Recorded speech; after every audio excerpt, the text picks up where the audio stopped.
anything that I even remotely said pertaining to AIDS at the time was said in total ignorance to what AIDS even was. I thought it was the exact same thing as herpes. I had no idea that people died from AIDS. A lot of her life revolved around privacy and secrecy. We would find out things by reading newspaper articles they had clipped out and hidden in places.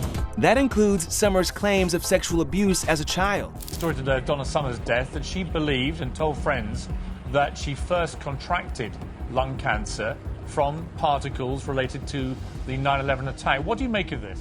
Donna Summer, the queen of disco, captured hearts with hits like Last Dance and Hot Stuff. But her life off stage was far from glittering, and the truth will shock you.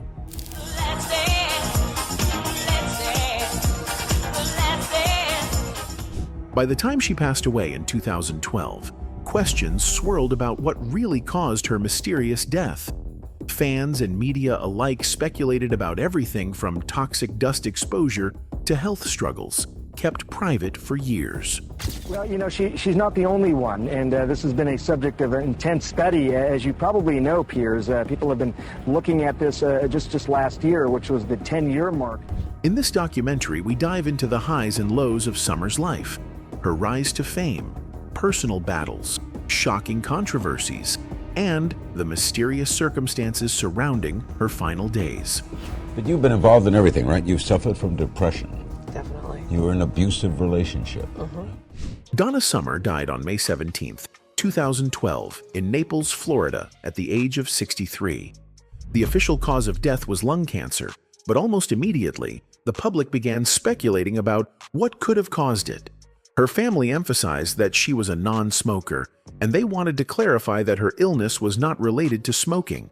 That statement alone sparked debate, because many people assumed lung cancer only happened to smokers. I have champagne once in a while, but I don't drink much liquor or anything like that. I don't smoke, and I stay out of smoke-filled rooms, and I don't party. Some fans and media outlets suggested that her years performing in smoky nightclubs could have exposed her to secondhand smoke, contributing to her illness. Others pointed to a much more unusual possibility: toxic dust from the September 11th attacks. At the time of September 11th, Summer was living in an apartment near Ground Zero in New York City. She reportedly noticed thick, heavy dust in her building in the days after the attacks and was concerned about substances like lead, mercury, and asbestos. Summer herself believed this exposure could have caused her cancer later in life. Some conspiracy theories reveal that her illness might have been triggered by the disaster, and she openly discussed her concern with friends and family.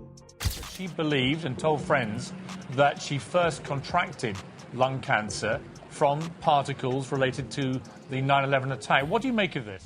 The dust from the collapsed Twin Towers was known to contain various toxic substances. Experts confirmed that asbestos, lead, mercury, and other chemicals were present in the air and debris around Ground Zero. While nothing was proven to directly link her cancer to this exposure, Summer's proximity to the site and her long-standing health concerns led her to believe there was a connection. Her story added fuel to ongoing discussions about the long-term effects of 9/11-related toxic exposure on nearby residents. However, not all reports agreed with her theory. A 2019 episode of Autopsy suggested that Summer's lung cancer might have been influenced by genetic factors, and possibly even a brief smoking history, though this was disputed by family statements. 35 years, she didn't smoke at all. I don't even know if she was anti-smoking, but I just know I never seen her smoke at all. This contradiction created more questions in the public eye. Fans were left wondering, was it secondhand smoke, toxic dust, family predisposition, or a combination? The internet went crazy saying that there could be hidden truths behind her death, and debates about it continue to this day. Throughout her illness, Summer chose to keep her health battle private. Her daughter, Brooklyn Sudano, later revealed that Donna believed God was going to heal her, reflecting her deep faith. Summer rarely spoke publicly about her diagnosis, which meant that rumors and speculation about the cause of her death spread unchecked. Media coverage was mixed. Some outlets highlighted her non-smoking status and potential 9/11 exposure, while others questioned the family's statements or reported on genetic possibilities. Most of whom did not know that she had been suffering greatly for a while before she passed. The secrecy behind her health and death fueled the curiosity of many who questioned what had happened to their musical star. Summer's death ultimately brought attention to the difficulties in understanding cancer causes, especially in non-smokers. It also highlighted the mystery and speculation that often surround public figures who die unexpectedly. Even though nothing is proven, all evidence suggests that multiple factors could have played a role, and her passing remains a subject of intrigue. Fans continue to celebrate her music while wondering about the true story behind her final days. Before Donna Summer became the Queen of Disco, her life was far from easy. Born LaDonna Adrienne Gaines on December 31, 1948, in Boston, Massachusetts, she was raised in a strict Christian household. From a young age, she displayed a powerful singing voice, performing in church choirs and local talent shows. Music became both her escape and her purpose, but the road ahead would test her in ways the public never saw. Petrified. I mean petrified. But I got up anyway. And I stood up to sing, and all of a sudden this voice came out that I didn't know. I was in tears, and my family was in tears. In her late teens, Summer joined a touring gospel group, and by the late 1960s, she moved to New York City to pursue broader opportunities. It wasn't an instant success. She faced rejection and financial struggles, working odd jobs while performing in small clubs. In New York, she met German producer Giorgio Moroder, a meeting that would change her life. The two collaborated on a style that blended disco rhythms with electronic production, a sound that was completely new at the time. Summer's breakthrough came in 1975 with the release of Love to Love You Baby. The song became a sensation, both celebrated and controversial for its sensual delivery. While it cemented her place in music history, it also drew criticism. Some accused her of pushing boundaries too far, but for Summer, it was a bold artistic choice that showcased her control over her own career. Interviews from the time show her defending her artistry, saying she was simply expressing herself in a modern, musical language. Fans loved it, and clubs around the world began dancing to her hypnotic beats.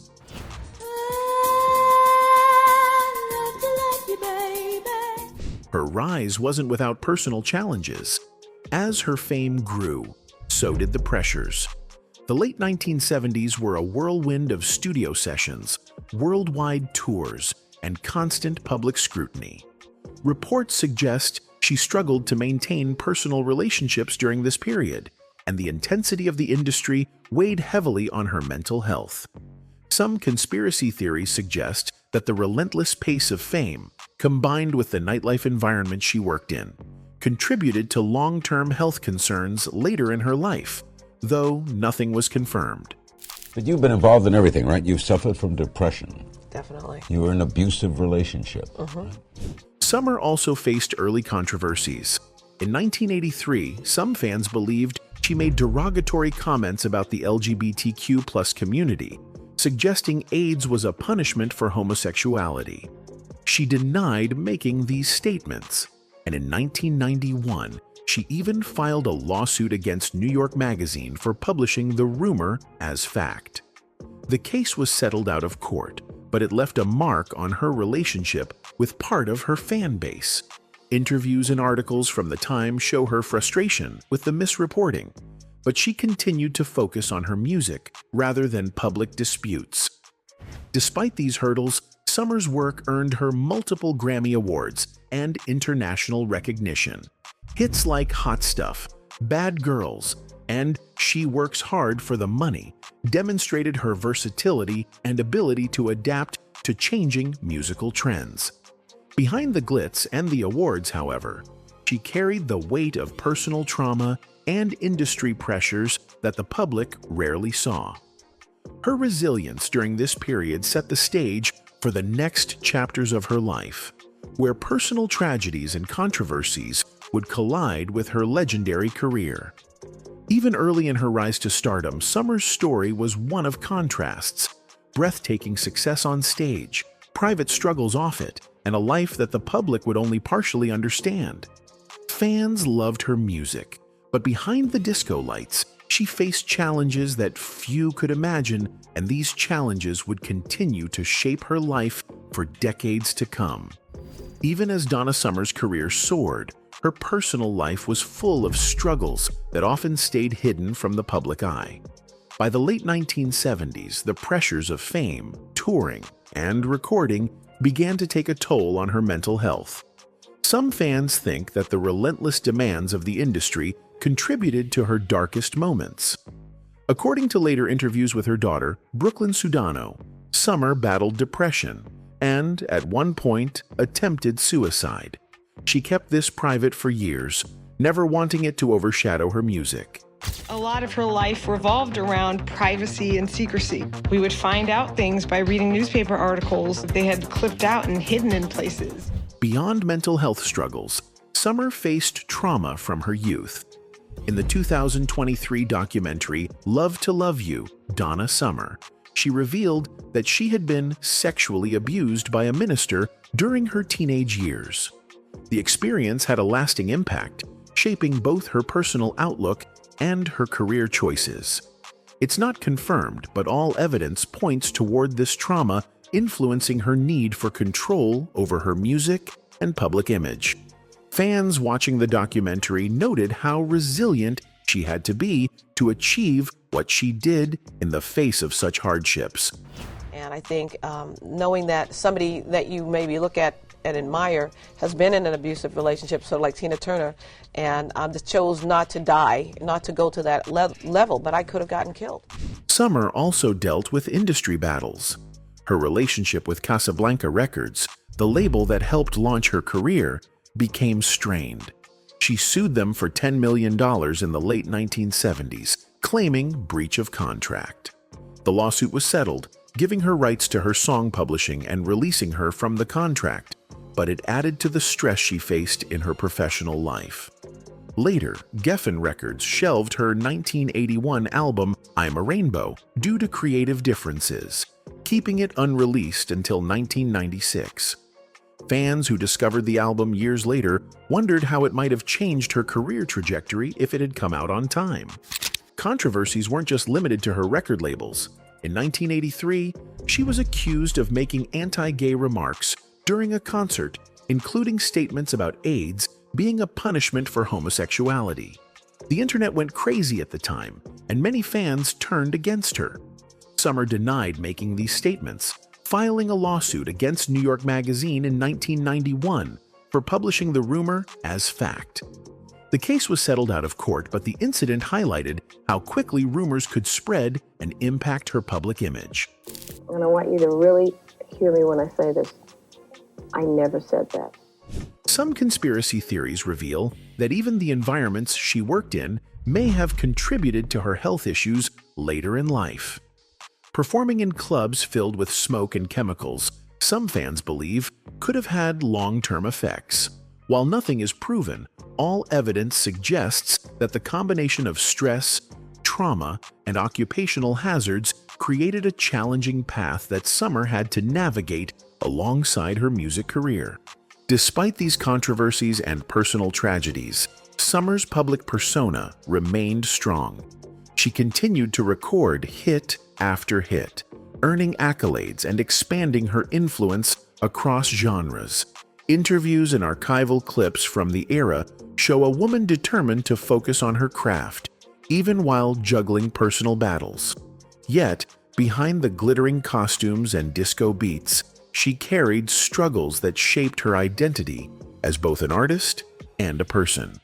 Summer's story during this period is a reminder that fame often hides pain. While the world celebrated her hits and stage presence, she was simultaneously facing hardships that most fans would never fully know. Her resilience, however, ensured that she could continue to create music that would leave a lasting mark on the industry. By the late 2000s, Donna Summer's life was increasingly focused on her health, though the public knew very little about her condition. In 2012, she passed away at age 63, and the news shocked fans worldwide. The official cause of death was lung cancer, yet Summer's family emphasized that she had never smoked. Some fans think that makes her death mysterious, sparking debates and speculation. Even though nothing is proven, all evidence suggests that her environment may have played a role. Summer herself reportedly believed her cancer was connected to exposure to toxic dust following the September 11th attacks. At the time, she was living near Ground Zero in New York City.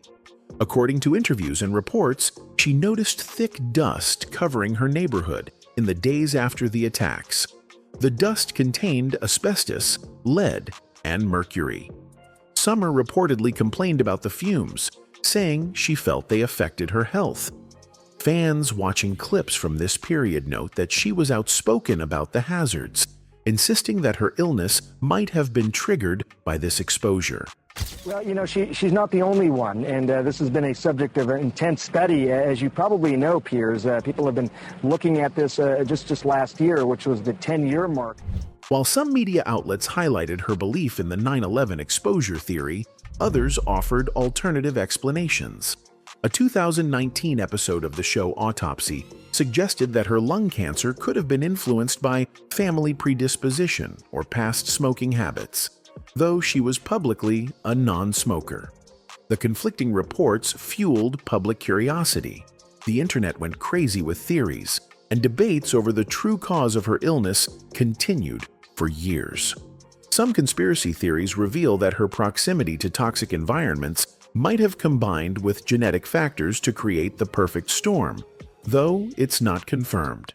You know, 30, 35 years, she didn't smoke at all. I don't even know if she was anti-smoking, but I just know I never seen her smoke at all. Despite the speculation, Summer chose to keep her diagnosis private. Her daughter, Brooklyn Sudano, later revealed that Summer believed God was going to heal her, reflecting her strong faith. Maintaining privacy meant that rumors filled the void. Media outlets alternated between covering her legendary career and reporting on possible causes of her death, further deepening the mystery. Some fans believe the secrecy added to the intrigue around her passing, making her death one of the more discussed controversies in music history. Summer's case also brought attention to the long-term effects of environmental exposure. The presence of asbestos and other toxins in New York after 9/11 has been linked to respiratory illnesses in other individuals, and her story added a personal face to these concerns. Even though nothing is definitively proven, her situation highlighted the challenges in diagnosing and attributing causes of cancer, especially for non-smokers. Archival footage from interviews and press conferences shows a woman who faced her illness quietly and with dignity. While she was battling lung cancer, she continued to think about her music, her family, and her legacy. Fans remember her last public appearances as inspiring, though tinged with the knowledge that she was confronting something life-threatening. Was it cathartic for you? Yeah, definitely. Definitely. Painfully cathartic, but nonetheless cathartic. Because it's hard to get out painful things, isn't it? Well, I think that the difference is when you write a book, when you live life, life is over a long period of time. The mystery of Donna Summer's death continues to spark discussions online. Was it environmental exposure, genetics, or another factor entirely? It's not confirmed, but all evidence points toward a combination of circumstances that made her case unique. Her death remains a poignant reminder of the complexity of illness, the power of speculation, and the lasting impact of a public figure's private battles. By the late 1970s and early 1980s, Donna Summer was a superstar, dominating disco charts and selling out arenas. But behind the glittering stage lights, her relationship with the music industry was becoming increasingly tense. Her struggles with record labels, creative control, and shifting musical trends marked a turbulent period in her career. These battles are a major part of her story, Yet, they are often overshadowed by her fame. Donna Summer, in her relatively short career, has been responsible for a staggering worldwide record sales of close to $100 million. Summer's conflicts with Casablanca Records became especially heated in the late 1970s. She sued the label for $10 million, claiming breach of contract and seeking control over her song publishing. At the time, her hits were generating massive revenue, yet she felt constrained by contractual obligations. The lawsuit was eventually settled, granting her the rights to her song publishing and a release from the contract.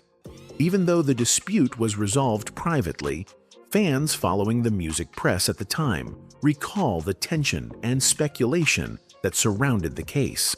Some conspiracy theories reveal that the label's strict control over her music may have contributed to later difficulties in her career, though nothing is confirmed. In 1981, Summer recorded I'm a Rainbow, an album that would later become legendary for its delayed release. Geffen Records, her new label, decided to shelve the album due to creative differences, reportedly believing it wouldn't be commercially viable. The project remained unreleased for 15 years, finally seeing the light in 1996. Fans think that the shelving of this album stunted her momentum, especially at a time when disco was fading and new genres were rising. Archival clips show her disappointment, but she continued recording and performing, determined to maintain her place in the music world. Her struggles were compounded by the changing music landscape of the 1980s. As disco's popularity waned, Summer attempted to reinvent her sound. She experimented with rock and new wave influences, but success was limited. The backlash from the alleged anti-gay remarks, which some media outlets sensationalized, also impacted her public image and audience support. Even though nothing is proven, all evidence suggests that this combination of personal controversies and shifting trends contributed to a decline in her mainstream popularity. Despite these challenges, Summer remained prolific. She continued touring, recording, and connecting with her fans. But it's on stage where she's most at home, where her singing and performing come together, where now the dreams and hard work captivate an audience. Behind the scenes, she faced enormous pressure to deliver hits while navigating legal and personal obstacles. Some fans believe that the music industry's treatment of her reflects a larger pattern of control over female artists at the time, though it's not confirmed. Interviews from former collaborators suggest that Summer was respected for her professionalism and vocal talent, even if she often clashed with executives over creative decisions. The shelving of I Am a Rainbow and her legal battles illustrate the complicated relationship between art and business in Summer's life. Visual archives, including studio footage and press interviews, show a determined artist frustrated by external obstacles but unwilling to compromise her vision. Fans watching these clips often express admiration for her resilience, noting that while the industry sometimes worked against her, she refused to let it define her legacy. By the mid-1980s, Summer's career had shifted. She was no longer the dominating force of disco's peak, yet she continued producing music, performing, and building a legacy that extended beyond chart performance. The challenges of this period highlight not only the volatility of the music business, but also the personal fortitude that allowed Donna Summer to persevere through professional setbacks. Even as Donna Summer faced industry struggles, her personal life became a focal point for public attention, often sparking controversy.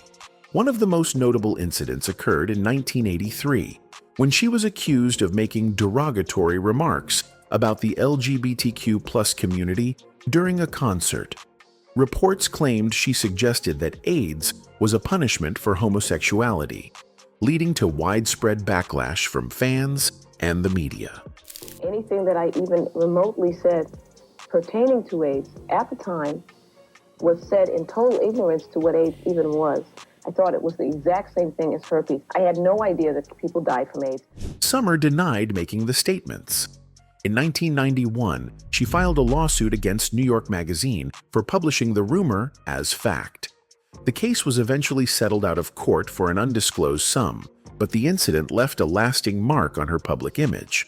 Some fans think that the controversy unfairly damaged her relationship with a significant portion of her audience, while others note it shows the intense scrutiny public figures face. At the height of her fame, Summer also struggled with mental health. In 1976, she battled depression under the weight of fame and the relentless demands of touring. Her daughter, Brooklyn Sudano, revealed in the 2023 documentary Love to Love You, Donna Summer, that her mother attempted suicide during this period. The revelation shocked fans, highlighting the personal toll of a life lived under constant public attention. Even though Summer kept these struggles private at the time, the documentary's interviews reveal how deeply these challenges shaped her decisions and outlook on life. Archival clips of Summer on stage or in interviews often carry a subtle layer of melancholy, reflecting a personal battle that contrasted with her exuberant performances.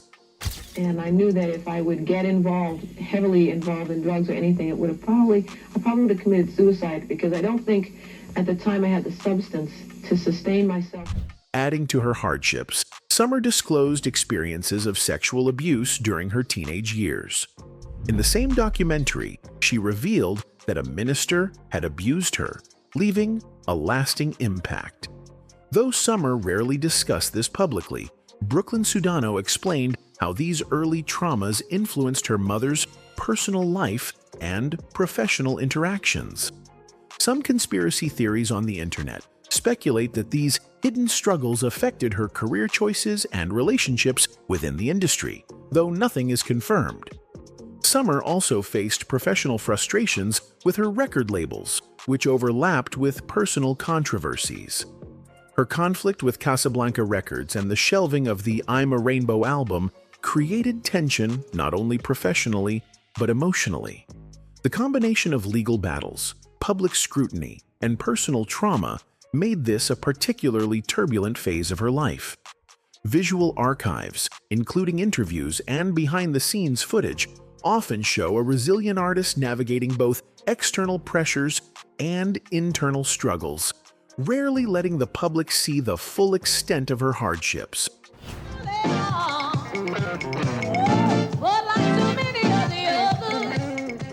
Despite these controversies, Summer's privacy remained a priority. She kept her lung cancer diagnosis secret, only revealing it to close family. Her decision to maintain privacy fueled rumors and speculation about her health, adding another layer of public intrigue. Some conspiracy theories suggest that outside stressors may have contributed to her illness, but all evidence points only to the known medical diagnosis. By the end of her career, Summer had weathered professional setbacks, public backlash, and personal tragedies. Fans who revisit archival footage or documentaries note the complexity of her life. A superstar admired worldwide, yet someone who faced enormous pressures behind the scenes. Her story reflects both the highs and lows of fame, underscoring how public perception and private reality often collide for global icons.